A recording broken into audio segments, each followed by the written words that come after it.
E aí galera, tudo bem? A gente vai dar prosseguimento aqui às nossas discussões da parte 4 da nossa disciplina, falando sobre resposta em frequência. E a gente está discutindo agora a análise de amplificadores na região de alta frequência. Na aula passada a gente avaliou métodos, principalmente o método das constantes de tempo de circuito aberto, que nos permite fazer a estimativa de qual seria a frequência de corte superior de algum tipo de amplificador, independente da sua topologia.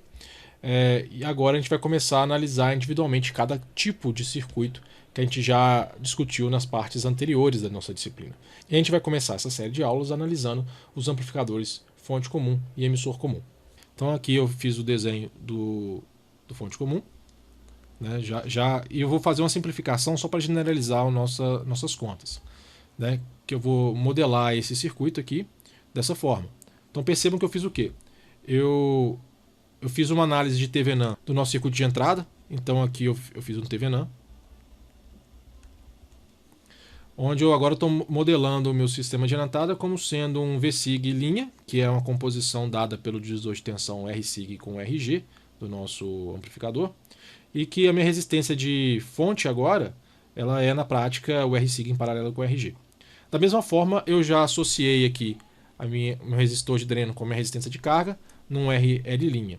Por que eu fiz isso? Porque agora eu tenho um circuito genérico, né, para essas definições que eu vou ter agora com vocês. Né? Então eu posso modelar diferentes tipos de circuitos para esse elemento e a gente consegue ter as mesmas conclusões. Beleza? Bom, tendo isso, o circuito que eu tenho que analisar, né, do ponto de vista de alta frequência, é esse aí. Tá? Incluir agora os capacitores de junção e vamos ver como que a gente pode resolver esse circuito. Tá. De cara, o que a gente vê é que o capacitor CGD ele é um complicador, porque ele está acoplando saída e entrada no nosso circuito. Né? Então, na hora de fazer as nossas análises, ele vai complicar demais as contas. Mas existe um teorema que a gente pode aplicar aqui que simplifica demais essas contas. Então, vamos analisar esse teorema, que é chamado Teorema de Miller. O Teorema de Miller ele é feito para a gente analisar ou remodelar um circuito que tem uma impedância acoplando dois terminais do circuito. Percebo que aqui eu tenho uma tensão V1, aqui eu tenho uma tensão, vou botar como medição, porque não necessariamente eu preciso ter uma fonte aqui, né? E eu tenho uma impedância acoplando uma a outra. Agora, se V2, que é a saída aqui, puder ser escrita de forma dependente de V1, percebam que V2 então aqui é um K, que é um ganho vezes V1, eu posso fazer uma análise tentando enxergar qual que é a impedância Z1 que V1 está enxergando. Né? Se eu fizer essa conta e manipular, eu não vou descrever toda a matemática, eu vou achar que Z1, né, vai ser igual à impedância real que está lá, Z, dividido por 1 menos K, onde K é o ganho, né, entre V2 e V1. Da mesma forma, eu posso tentar ver qual que é a impedância Z2 que a saída V2 está enxergando. E de novo, eu posso fazer toda a matemática, que eu não vou explicitar aqui. Eu vou encontrar que Z2 é igual a Z dividido por 1 menos K. Beleza? Por que isso é importante? Porque isso permite que eu modele uma impedância que está acoplando dois pontos do meu circuito como duas impedâncias que agora não tem mais, que não vão mostrar mais explicitamente esse acoplamento, né? Não tem mais conexão entre 1 e 2 aqui. Percebam? É importante falar que isso independe de como é essa impedância, ela pode ser um resistor, pode ser um capacitor, pode ser uma associação disso, mas olha só como isso pode simplificar a nossa análise. Então, de novo aqui, eu estou pegando o nosso amplificador, fonte comum, e eu vou aplicar o Teorema de Miller. Então, olhem que a capacitância CGD aqui, ela foi quebrada em duas partes, dando origem à capacitância C1 e a capacitância C2. Mas quem é a capacitância C1 nesse caso? A capacitância C1 vai ser a soma de CGS, que já estava aqui na entrada, mais o CGD multiplicado por 1 mais GMRO em paralelo com a RL'. Tiago, de onde é que veio esse valor? Então vamos só relembrar uma coisa.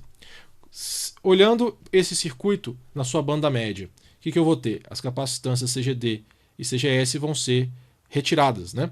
E aí, quem que vai ser o ganho do nosso circuito nesse caso? VO vai ser igual a menos GM VGS vezes RO em paralelo com RL'. Perfeito? Só que quem que é GMS? Se eu não tiver o capacitor C1 aqui na nossa conta, VGS é igual a Vsig'. Né? Então, VO sobre Vsig', que é o ganho desse circuito na banda média, é igual a menos GM-RO em paralelo com RL'. E isso, na nossa definição de Miller, é igual ao ganho K. Beleza? Joia. Então, K está aqui.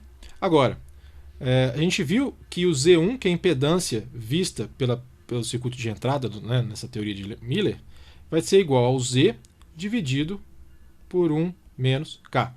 Perfeito? Agora, a gente está querendo fazer essa divisão pensando que a nossa impedância é uma reatância capacitiva. Então, eu tenho aqui 1 sobre S CGD1, né, que é o que eu quero, tem que ser igual a 1 sobre S CGD, que é a impedância que eu tenho, vezes 1 menos K. Beleza? Ora, se a gente for fazer uma comparação, eu tenho então, né, que CGD1 é igual a CGD 1 menos K. Beleza? Então percebam que a capacitância que vem agora para o circuito de gate, source, ele vai ser basicamente isso, o CGD multiplicado por 1 menos K. Só que como K é menos GM-RO em paralelo com RL', isso vai virar CGD, né, multiplicado por 1 mais GM-RO RL'. Então isso aqui, no final das contas, é o tal do CGD 1 menos K, que a gente tem no Teorema de Miller.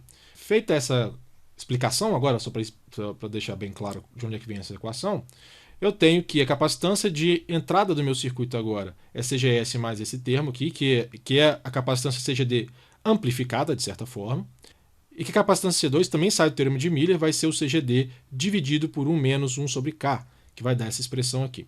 O que é interessante, isso aqui, normalmente, vai dar algo muito próximo de CGD. Beleza? Então, por uma conta rápida, eu poderia fazer essa aproximação. Tudo bem. Da mesma forma, se a gente for olhar agora a impedância equivalente vista para o C1. Como o circuito está bem desacoplado agora, e essa é a maravilha do Miller, se eu aterrar a minha entrada, eu vou ver que C1 está enxergando só Rσ'. Então, essa é a resistência Thevenin enxergada. Já para ver a resistência Thevenin do C2, o que eu faço? Eu aterro a minha entrada de novo e eu vou abrir a minha capacitância C1. Né? De uma forma ou de outra, a gente vê que o meu VGS é igual a zero, fazendo com que essa fonte de corrente abra, e aí a única coisa que C2 está enxergando é RO em paralelo com RL'. Beleza? Consequentemente, eu posso calcular agora as constantes de tempo 1 e 2 como sendo C1R1 e C2R2, e a frequência de corte será, então, algo próximo de 1 sobre τ1 mais τ2. Beleza? Simples, né? Usando o Teorema de Miller, a conta fica muito simples. Né? No caso do emissor comum, é a mesma coisa. Eu posso agora escrever o nosso circuito. Percebam que eu incluí aqui o Rx, né, nessa conta, ele normalmente aparece. E eu posso fazer a mesma coisa que eu fiz anteriormente. Eu posso remodelar esse circuito, só para uma questão de discussão, chegando num circuito um pouco mais simples, né, de forma que, de novo, eu peguei o meu circuito de base e fiz um modelo Thevenin. Né? Então eu encontrei ali um Rsig, que é Rp em paralelo com Rx, mais o paralelo de Rb com Rsig em si, e um RL', que é o paralelo da resistência de carga com a resistência de coletor e a resistência de Early. Beleza? Então percebam que esse é um circuito um pouco mais genérico, né? Eu sempre posso chegar nele.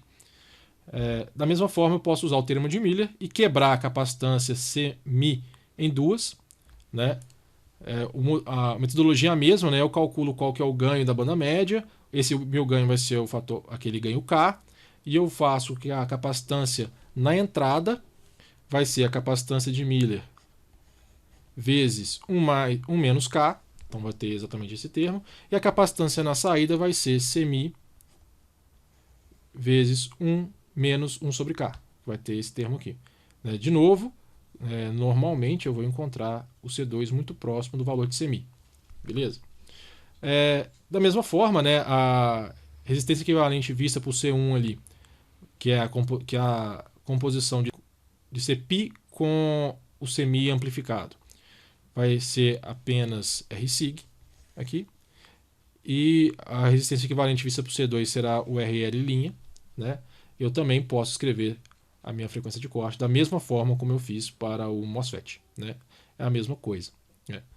Então percebam que essa análise é bem simples, né, com o termo de Miller. Só que eu vou chamar a atenção uma coisa, que nas próximas aulas vão começar a ficar mais claros. O termo de Miller, ele não é mágico, não. O que ele faz é quebrar uma impedância em duas partes do circuito. Mas eu tenho que tomar muito cuidado para quais são as tensões que eu estou vendo e como é que eu vou fazer essa quebra, né? E nem sempre ele simplifica o nosso circuito. Isso vai ficar mais claro nas próximas análises. Beleza? Então a gente fica por aqui. Nas próximas aulas a gente vai discutir a frequência de corte superior para diferentes tipos de circuitos. A gente analisou aqui o emissor comum e o fonte comum, mas a gente vai analisar o coletor comum, dreno comum, gate comum, cascode e por aí vai. Beleza? A gente vai fazer uma análise individual para cada um desses circuitos. A gente vai tentar ver, em questões de valores, né, qual tipo de circuito tem maior banda passante. Por que essa definição é importante? Porque quando a gente vai pensar em circuitos multi-estágios, às vezes eu não preciso levantar a frequência de corte superior de todos os estágios do meu circuito. Eu preciso focar naqueles que eu sei a priori que vão dar frequências mais baixas. Por quê? Porque essas frequências podem ser polos dominantes e dominar completamente a resposta em frequência do meu amplificador. Beleza? Mas a gente vai fazer essas definições nas próximas aulas. Então, um grande abraço, até a próxima. Tchau.